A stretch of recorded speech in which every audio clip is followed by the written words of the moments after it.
Lorsqu'Amélane a rencontré pour la première fois sa conseillère à l'emploi, elle ne savait se déplacer autrement qu'à pied. Elle ne s'autorisait donc pas à chercher du travail en dehors de son environnement immédiat. Je me suis inscrite à Pôle emploi en 2015. Je n'étais pas autonome. Pour me déplacer, mon mari me déposait. Moi, je voulais travailler avec les personnes âgées. Dans ce milieu, il faut beaucoup se déplacer. Pour l'aider à gagner en autonomie, Pôle emploi l'a rapidement orientée vers la plateforme de mobilité du Puy-de-Dôme Partenaire. Elle a été prise en charge par une conseillère dédiée. La première étape pour Madame Riclaf, c'était pour développer ses savoirs de base et sa mobilité, c'est-à-dire se déplacer avec les transports en commun, acquérir une carte d'abonnement de transport pour sortir de chez elle sans avoir besoin de demander à son compagnon. La session mobilité m'a mis en confiance et ça m'a appris à me débrouiller toute seule. J'ai appris à faire le vélo, aller sur l'internet, je regarde l'itinéraire, à quelle heure je peux prendre le bus. La mobilité a permis à Madame Riclaf de se sortir de son isolement et se projeter vers l'emploi. Partenaire local de Pôle emploi, la plateforme de mobilité du Puy-de-Dôme accompagne ainsi plus de 300 demandeurs d'emploi par an.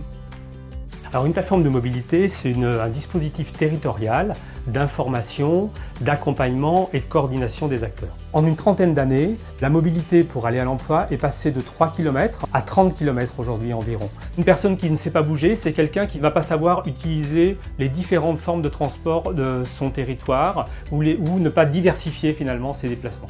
L'accompagnement, il se construit d'abord à partir d'un diagnostic mobilité, où là on va pouvoir repérer les besoins, les capacités, les ressources en matière de mobilité des personnes. Et à partir de ce diagnostic, on va pouvoir mobiliser des prestations qui tiennent au savoir bouger, utiliser les transports en commun, le covoiturage, préparer son permis de conduire, ou alors sur le champ du pouvoir bouger plutôt, où là on va être plus sur des solutions matérielles de mobilité. Pour Pôle emploi, cette offre de mobilité complémentaire multiplie les chances d'accès à l'emploi des demandeurs. Tous les demandeurs d'emploi inscrits peuvent avoir accès aux services de la plateforme de mobilité à partir du moment où on a identifié qu'il y avait une problématique de cet ordre-là. L'intérêt effectivement de l'accompagnement mobilité, c'est avant tout effectivement de permettre très souvent aux personnes de se mettre en mouvement et d'initier une dynamique qui va nous permettre, nous, après conseillers, de retravailler et de permettre aux personnes d'avancer dans leur projet professionnel.